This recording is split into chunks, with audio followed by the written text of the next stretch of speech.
Hi, Rachel. I'm going to show you how to use InPosition to set up print files for our new printer. Uh, Hopefully by now you got my email and imported those InPosition settings into your InPosition because it's pretty crucial. So basically right now they just want me to show you how to do the setup files. So I'll be producing InPosition, what I call InPosition files uh, from the proofs that after they've accepted them, and so you'll find those in the job folder. You know, probably very similar to YBS. So you have this new to setup folder in the labels in the labels folder. That's where everything that we do for labels as far as setting up goes. And so you'll see a proofs needed folder and then setups needed. So once a proof is made, it gets put in the setup folder, and once the customer approves it, and then you just go off the website list right here, and you're going to be looking for number 6, which number 6 is uh, print files that or if the customer's approved it, then you need to make the print files. So if 5 is green, then there'll be files for you to set up in the folder. So what that looks like is you're going to go, except I don't have anything to set up at the moment, so let me just find an example. Uh, okay, here we go. So you'll see, and you're going to put the setups in a folder and name what what roll. This is for a 7.5 roll of paper.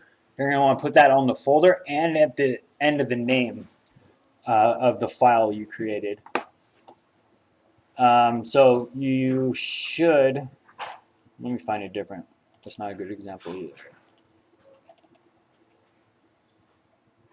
So you'll see a folder, I'll start making a folder called the imp, short for InPosition folder. And then, so you'll see it in here, and you just open it in Acrobat, and then go to your InPosition wizard.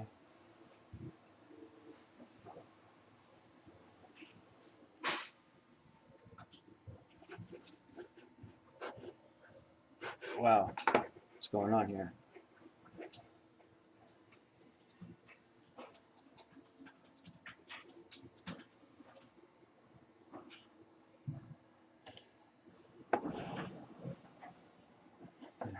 My computer's going really slow right now.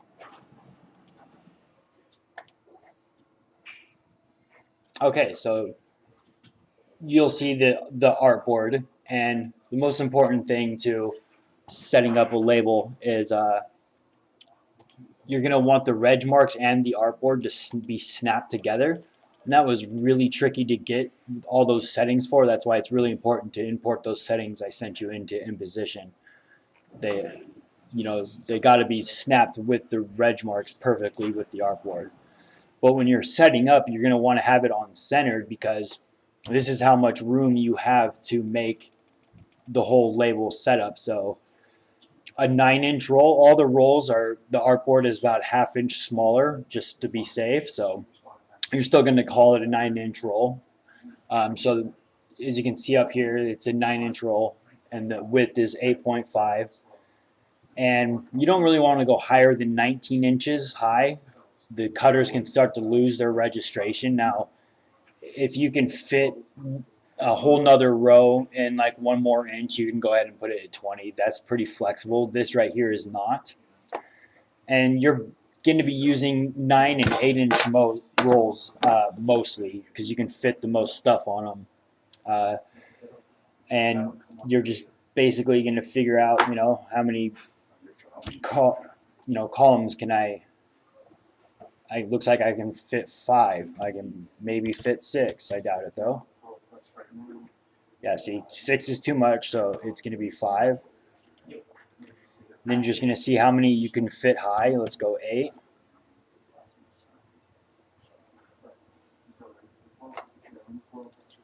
Let's go 12.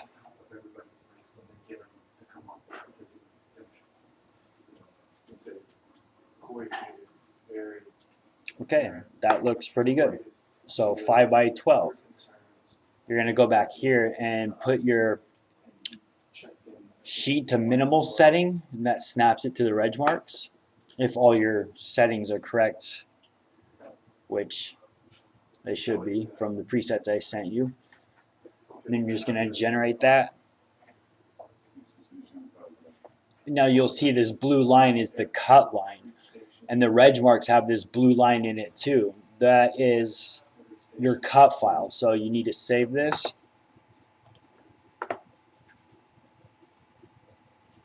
And I just save it as this was a 9-inch roll, and we call it an end file because we used to make start and end files, but now we just make end files. So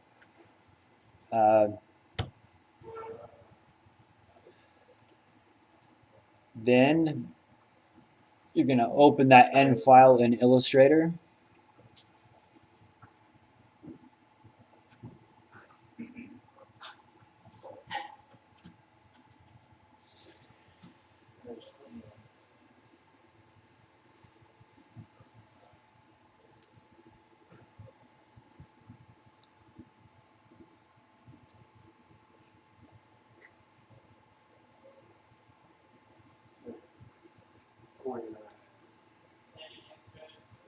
I hope your computer is faster than mine.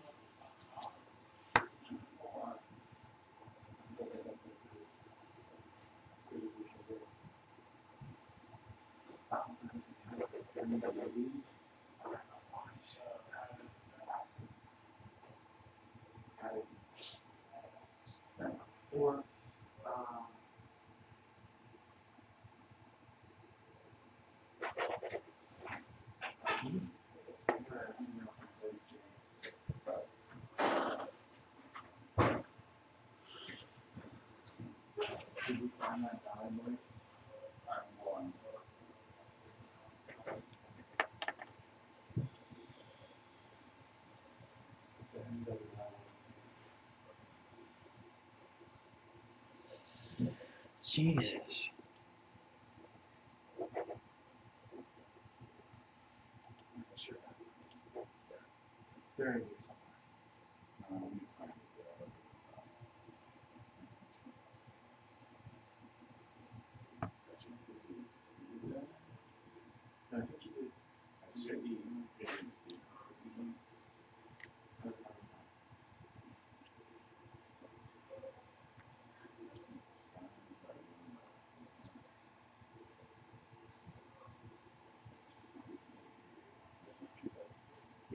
Okay, finally.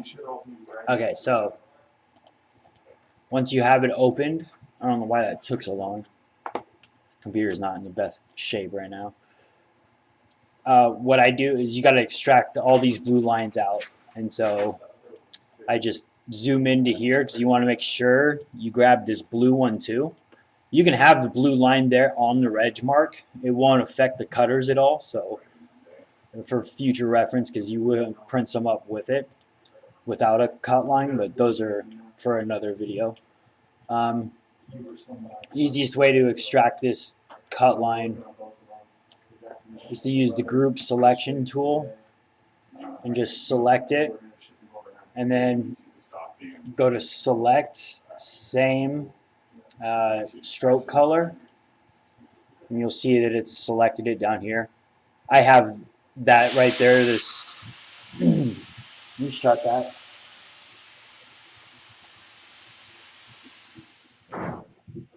I have this select same stroke as an action key, so because you're going to use that a lot, so you might want to think about setting up an action key for it.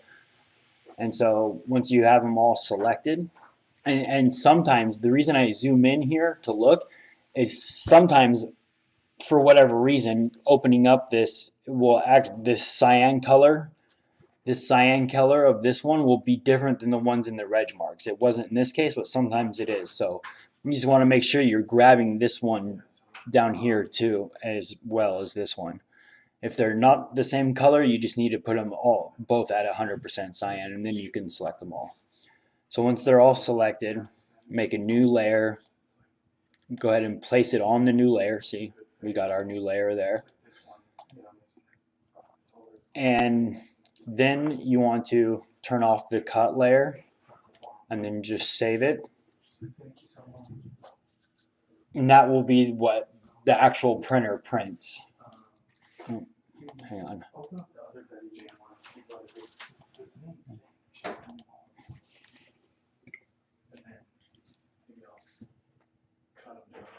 Oh, jeez. This one, you guys have got the compressor in the closet for a second time today. The overpressure valve kicked on. Oh man, it's not even being used right now. It might just be because it's too cold in there these last couple of days, but it could be something that can turn into an issue since it's not shutting off when it's supposed to. Only about half of the time will it take this long for you to save. Same one.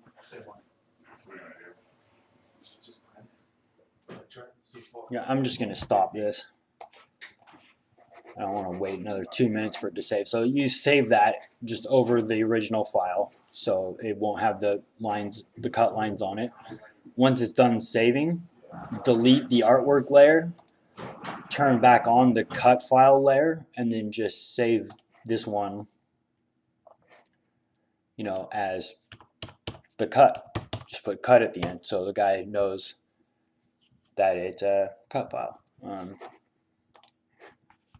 And that's pretty much the basic of it right there for the 9-inch rolls. And you're going to be using 9-inch rolls, and because you fit the most on them for everything except for the machine applied ones, machine applied labels. And you can find out if they're machine applied or not by going to the actual order, you know, clicking on the actual order, and down here it says, you know, it tells you what unwind method, and that's important for machine applied. But right here, application method, this one's by hand, so you don't have to really worry about this other stuff. Machine applied ones will always be one column, not 2 columns. They'll just always be one, and that's why we have the smaller rolls, so we can fit the most optimized size label on the right size paper, so we're not wasting a bunch of paper. I think that's it for this video. Next, I'm going to show you how to make you know, multiple images on one, I guess, and then I'll go on to showing you how to set up multiple page files. That makes it pretty. It's all pretty basic stuff. I'm sure you'll understand it fairly well. Maybe